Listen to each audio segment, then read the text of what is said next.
El Ministerio Internacional Jesucristo es el Señor y la Comunidad de Fe El Palacio del Rey te invitan a partir de este momento a escuchar al Dr. Jorge Porras Benedetti con un mensaje apostólico y profético para este último tiempo.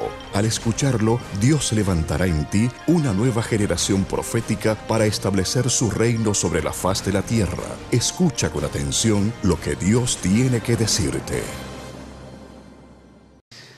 Ok, estamos listos para recibir esa palabra, ¿verdad? ¿Cuántos vinieron hoy a recibir la palabra de Dios? ¿Cuántos han abierto su corazón?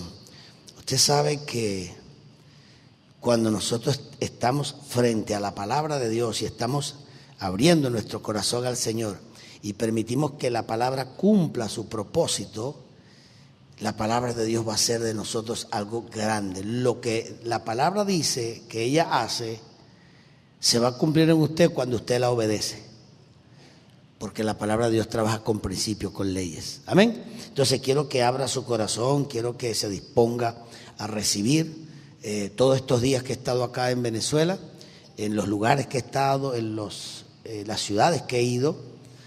Ha sido una gran bendición la receptividad que ha habido de la gente, y he ido poco a poco con los años aprendiendo a manejar la escritura, a enseñar la verdad bíblica, a establecer los principios que rigen el reino de Dios. Amén. Entonces, yo siempre digo y siempre sostengo que si una persona se expone a la palabra, se expone por mucho tiempo a la palabra, continuamente, día y noche, en poco tiempo su vida es transformada.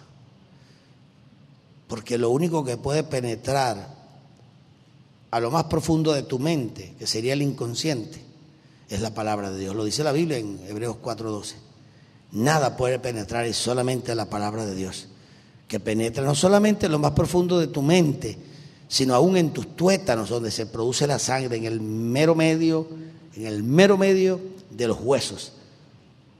Ahí se produce la sangre, ahí están las células madre, ahí está todo el programa genético, el ADN de cada ser humano. Y dice la Biblia que la palabra, en Hebreos 4:12, tiene el poder para penetrar hasta los tuétanos de nuestros huesos. Quiere decir que puede sanar perfectamente nuestra sangre.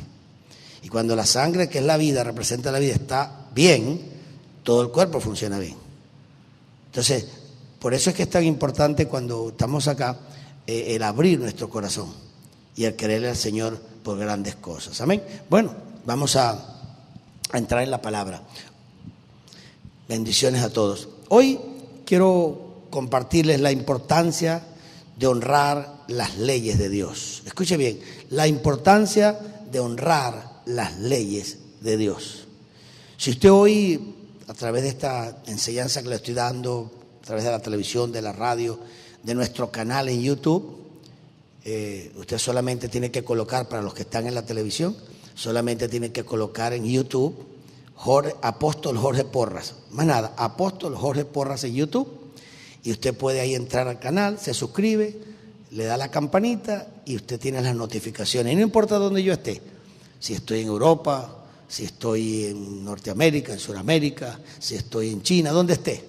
En el momento que se activa ese canal, usted va a ser avisado, que va a saber que estoy en vivo, y usted va a poder escuchar lo que yo estoy enseñando en ese momento en cualquier parte del mundo. Mire lo que es la tecnología. Mire la bendición que es la tecnología cuando se sabe usar. Así que bueno, esperemos que usted se suscriba al canal nuestro, Apóstol Jorge Porras en YouTube, y pueda disfrutar de todos los mensajes que están ahí de la enseñanza. Hoy quiero hablarles sobre la importancia de honrar las leyes de Dios. Para usted y yo tener éxito en la vida, cuando digo éxito me refiero a éxito en todo el sentido de la palabra. La gente a veces delimita el éxito solamente a dinero, a tener mucha plata, a ser millonario, a tener muchos bienes, muchas posesiones. Claro, el éxito tiene que ver también e incluye también el tener dinero y el tener posesiones y el poder viajar y poder disfrutar de muchas cosas que el dinero da. Claro que sí, no hay ningún problema con eso. Pero la palabra éxito en la Biblia, cuando dice si escuchas mi palabra, la obedeces, la repites, la confiesas, la meditas en ella, todo te saldrá bien y tendrás éxito en la vida. Cuando habla de éxito en la Biblia, habla de un éxito integral, moral, espiritual, emocional, físico, familiar. Fíjese que no todo el mundo tiene, hay mucha gente que tiene éxito en los negocios, pero no tiene éxito en la familia. Yo he conocido gente muy rica y no tienen hogar, no tienen esposa, no tienen hijos, y si los tienen están desbandados o se fueron hace rato y viven una vida a veces inmoral, una vida a veces sin hogar, sin familia, sin nada. Pero el éxito cubre la familia, sobre todo la familia. Una persona exitosa en la familia difícilmente no sea exitoso en el resto de las cosas, porque la familia da estabilidad. Yo pienso que la riqueza más grande que nosotros podemos tener como seres humanos, después de tener la salvación y la comunión con el Señor, para mí el éxito más grande es tener una familia estable, una familia con valores, una esposa, un esposo, unos hijos con principios, un hogar con moral, con valores, un hogar estable en todo el sentido de la palabra, un hogar fuerte que refleje a la comunidad estabilidad moral, principios, valores. Para mí esa es la riqueza más grande. ¿De qué sirve tener tanto dinero si no tenemos un hogar, una familia? Entonces ocupe tiempo en la familia, invierta tiempo en la familia, invierta mucho dinero en la familia. Para mí el tiempo más valioso que yo paso, aparte del tiempo que paso con el Señor, claro está, orando, estudiando, buscando su comunión íntima, es un tiempo muy valioso. David dijo, mejor es un día en tus atrios, hablando de Dios, mejor un día en tus atrios que 1000 fuera de ellos. Entonces es muy importante, ¿verdad? La comunión con Dios. Pero el tiempo que yo paso con la familia, con mis hijas, con mi esposa, es un tiempo demasiado valioso, demasiado hermoso. Amén. Ahora, para tú tener éxito en la vida, hay que honrar las leyes de Dios. Mira lo primero que te voy a decir. Para tú tener éxito en la vida, en términos holísticos, en términos integral, para tú tener éxito en la vida, debes honrar las leyes de Dios. Todo el que viola la ley de Dios por ignorancia, por desconocimiento o por rebelión, o porque está opuesto a lo que Dios dice, por cualquier razón que sea, aún por el más simple hecho que la gente dice, bueno, es que yo ignoré esa ley. Bueno, la ignorancia de la ley no te exime de la culpa. Y eso sucede en el mundo espiritual. ¿Por qué? Porque cuando tú ejecutas una ley divina sin saber que es una ley divina, la ley produce. Dice, oye, ¿cómo pasó esto? Y fue que actuaste según una ley divina sin saberlo. Estabas operando. A mí me sucedió muchas veces en el pasado que hice algo en el Señor, estaba haciendo algo, actué, no me di cuenta qué ley estaba activando y de repente comencé a ver una bendición grande en mi vida. Y me puse a pensar, ¿y por qué vino esto? Y cuando analicé, era que había hecho algo agradable a Dios y eso activó inmediatamente la ley sobre mi vida.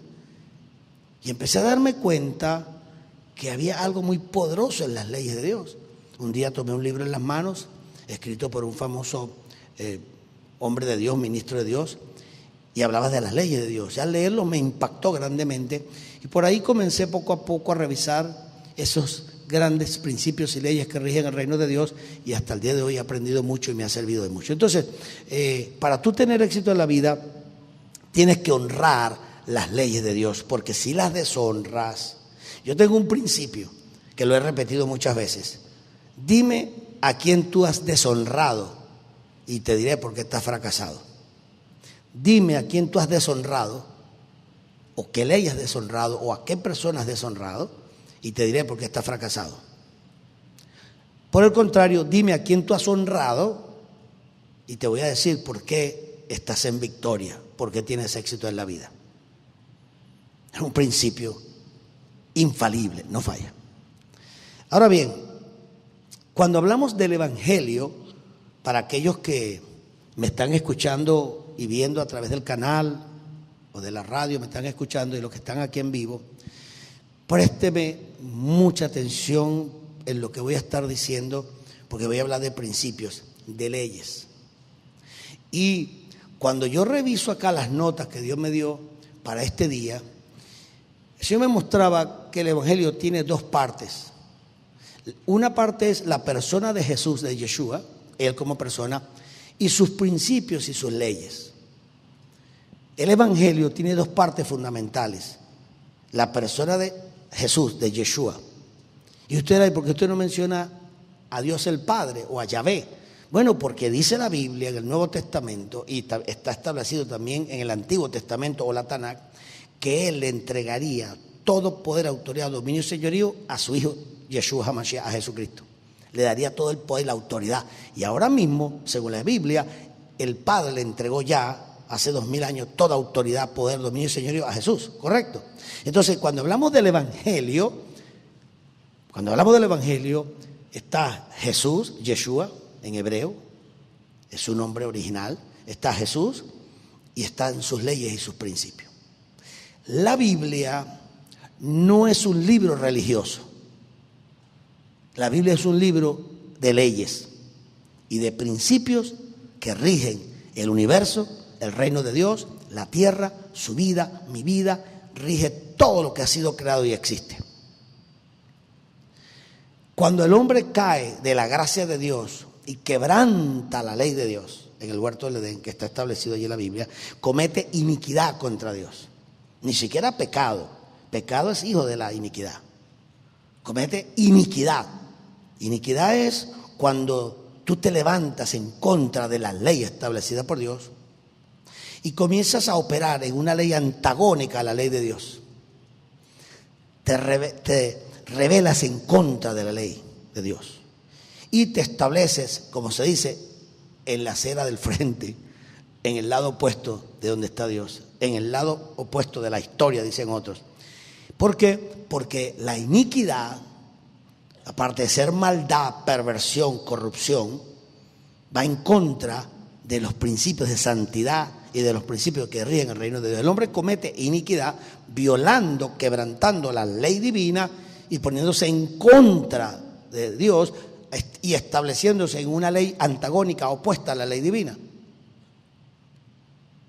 Entonces es importante que nosotros sepamos que una vez que el hombre cae de la gracia y es expulsado de aquel lugar conocido como el huerto del Edén, dejó de ser hijo y se convirtió en siervo. Dejó de ser hijo y se convirtió en siervo. Un siervo no sabe lo que hace su señor, dijo Jesús. Un siervo no hereda.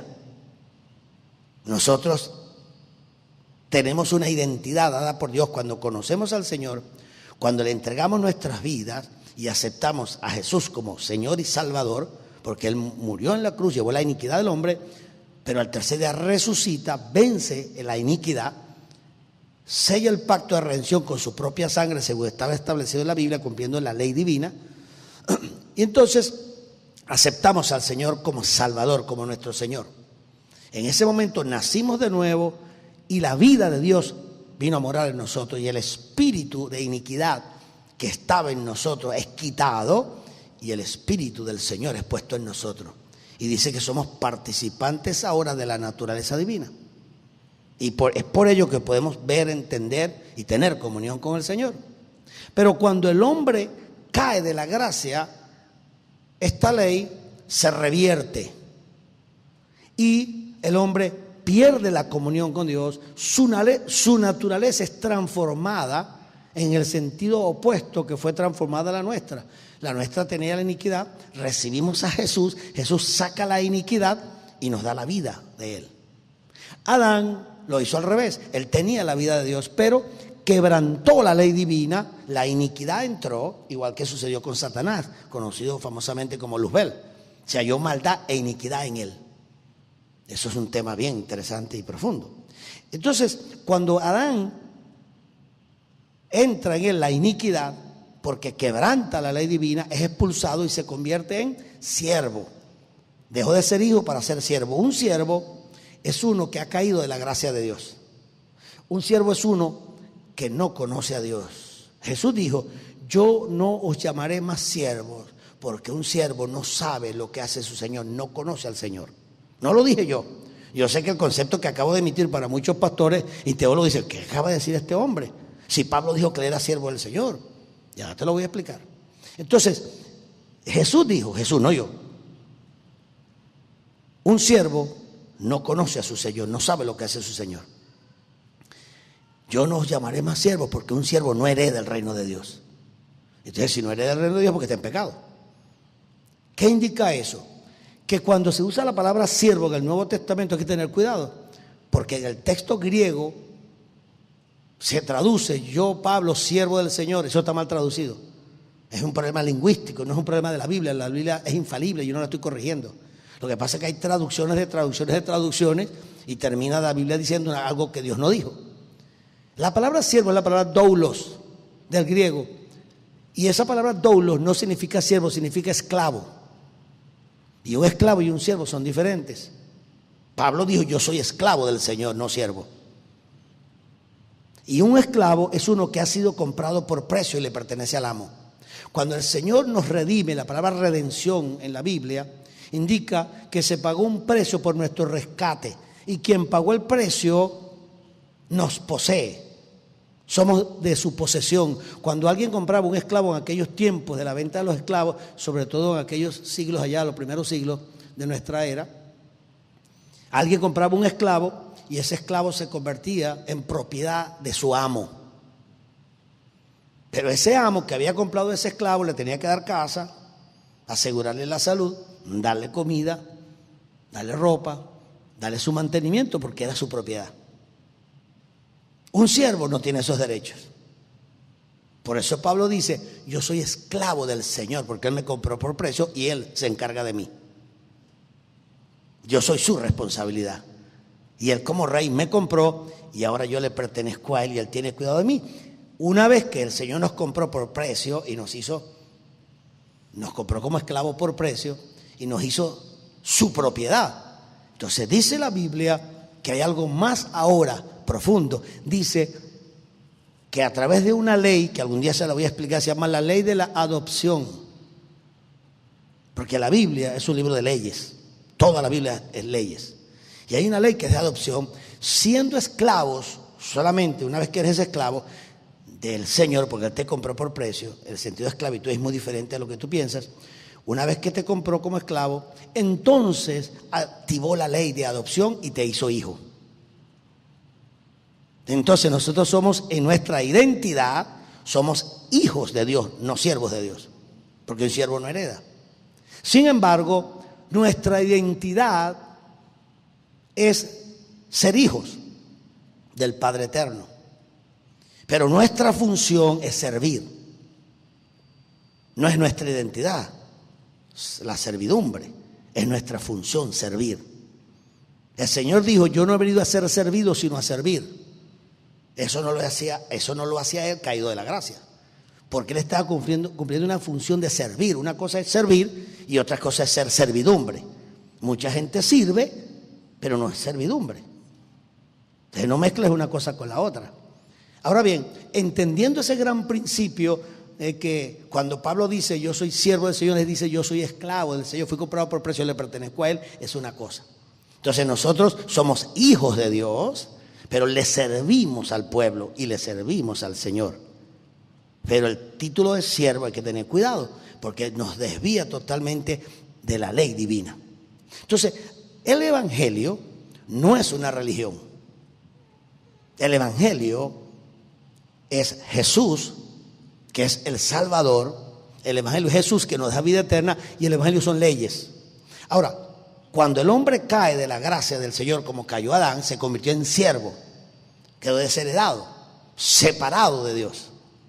Al convertirse en siervo, la naturaleza le cambió y ahora operaba a través de su mente pervertida, corrompida, y ahí se crea la religión. Adán, cuando cae, dice que cosió hojas de higuera y se hizo un delantal. Y cuando el Señor vino a verlo en el huerto, le dijo, ¿qué te pasó? No, que estoy desnudo. ¿Y por qué tú estás desnudo? ¿Qué te pasó? Entonces, Adán comenzó a tratar de hacer por su propio medio una cobertura para que el Señor no lo viera desnudo.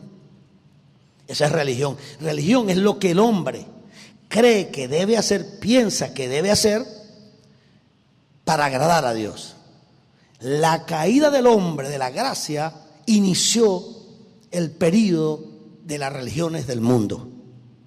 La religión es producto del hombre caído. La religión es producto de aquel que, no conociendo a Dios, trata de llegar a Él por sus propios medios. Por eso Jesús dijo: yo soy el camino y la verdad y la vida. Nadie viene al Padre sino por mí.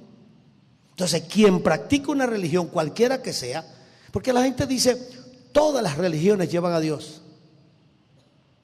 Totalmente opuesto, ninguna religión lleva a Dios. Porque Jesús dijo: yo soy el camino, yo soy la verdad, yo soy la vida. Nadie viene al Padre sino por mí. Entonces, si nadie viene al Padre sino por Jesús, entonces la religión queda eliminada. Eso es una cuestión sencilla. Entonces, ¿qué es la Biblia? No es un libro religioso.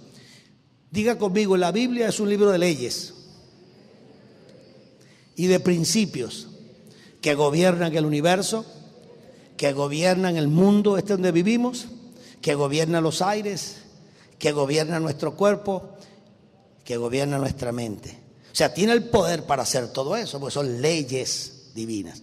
Ahora bien, analizando ese gran principio que le acabo de establecer, el Evangelio tiene dos partes: la persona de Jesús, que es nuestro Salvador, y sus principios y leyes. Él es la persona que establece las leyes y estableció las leyes que rigen este mundo. Vamos a hablar del mundo pequeñito nuestro, no del universo por ahora, de nuestro mundo. Este mundo donde tú y yo vivimos. Según la Biblia, hay dos cosas que el mundo debe saber. Uno, que Jesús, enviado como el Hijo de Dios, Dios manifestado en carne, eso es lo que plantea la Biblia, es la solución para todo problema en esta tierra, porque Él no solamente vivió una vida santa, perfecta, inmaculada, por usar una palabra muy común, y una vida agradable a su Padre, sino que vino como sacrificio propiciatorio para redimir al hombre. ¿Y porque el hombre tenía que ser redimido de qué? Del pecado que cometió Adán, o de la iniquidad, que es la palabra correcta. Y por causa de la iniquidad de Adán, toda la raza humana quedó bajo juicio. Pero usted y yo no estábamos ahí cuando Adán cometió esa iniquidad, y fuimos víctimas de la iniquidad de Adán, y el pecado pasó a todos los hombres, por cuanto todos están destituidos de la gloria de Dios, por cuanto todos pecamos a la manera de Adán, o por culpa de Adán. Dios el Padre, viendo que la raza humana cayó en desgracia por culpa de Adán, se dio cuenta, porque es un Dios muy inteligente, que tú y yo éramos víctimas de alguien que, siendo el padre de la raza humana, desobedeció y quebrantó el pacto de Dios. Y entonces heredamos toda esta desgracia que tenemos en la tierra. Dios, viendo eso, enseguida que el hombre aparece pecando y lo sentencia y le dice: maldita será toda la tierra por tu causa y tu cara bajo maldición. En Génesis 3:15 le dice: pero hay una palabra que te voy a dar que no es una promesa, sino una palabra profética. Porque Dios nunca da promesas, nunca. Dios solamente da palabras proféticas. Son dos cosas muy diferentes. Una promesa es algo que alguien puede cumplir algún día, si es que la cumple, futura. Dios no. Cuando Dios habla, su palabra es ley, no promesa. Hay una gran diferencia con eso, porque dice que antes de la fundación del mundo, Él inmoló a su Hijo. Jesucristo lo inmoló antes de la fundación del mundo. Cuando Isaías capítulo 53 habla del sacrificio de la cruz del Calvario, que iba a suceder a partir de Isaías, iba a suceder aproximadamente en 750 años en el futuro, Isaías está hablando por el Espíritu, y todos los verbos que emplea allí los emplea en pasado. Él llevó, Él cargó, Él sufrió, todos en pasado. ¿Pero por qué usa todos en pasado? Está hablando del futuro, porque no está hablando de promesas. Él no prometió sanar a nadie, Él no prometió libertar a nadie. No está hablando de promesas. Ahí te lo dice. Si está utilizando verbos del pasado, entonces no está prometiendo nada para el futuro. Está clarito. Pues si yo te digo a ti: hermano, yo te pagué hace 20 años. ¿Cómo es la cosa? Yo te pagué hace 20 años. Yo no te estoy prometiendo nada. Yo estoy estableciendo lo que yo ya hice hace 20 años. Dios no da promesas. Ese es el error. Esa es una malísima traducción de esos pasajes, que ha afectado a la iglesia y al mundo por siglos, y nadie se ha dado cuenta de eso. Y yo me he encargado en estos últimos 10 años, de que Dios me mostró eso, a proclamar esa gran verdad. Dios no hace promesas, nunca ha hecho promesas. Cuando Dios habla, siempre va a hablar para efectos nuestros en tiempo pasado. Porque antes de la fundación del mundo, Él sacrificó a su Hijo, lo inmoló. Y lo entregó por la raza humana que todavía no había creado. Eso se llama la prognosis de Dios. Eso se llama la presciencia de Dios. Presciencia de Dios. Conocer los hechos con antelación y antes de que suceda, Él hace prevención y hace provisión. Ese es el Dios que yo tengo. Entonces Dios no promete nada. Cuando Dios habla, su palabra es ley. Porque ya es un hecho, no algo que va a ser. ¿Vio el principio o no lo vio? ¿Sí lo ve conmigo? Entonces, eso cambia. Esa verdad cambia toda nuestra estructura cristiana, evangélica y religiosa, la cambia toda. Porque nos enseñaron mal. Has escuchado al doctor Jorge Porras Benedetti con un mensaje apostólico y profético. Para comunicación con el Ministerio Internacional Jesucristo es el Señor y adquisición de este mensaje en audio o video, contáctenos si está fuera de Venezuela al discado internacional de su país 58 261 723 3691 o a través de nuestra página web www.ministeriojorgeporras.org. También puede escuchar al doctor Jorge Porras Benedetti visitando nuestros servicios regulares todos los domingos a las 10 de la mañana en el Palacio de Eventos de Venezuela.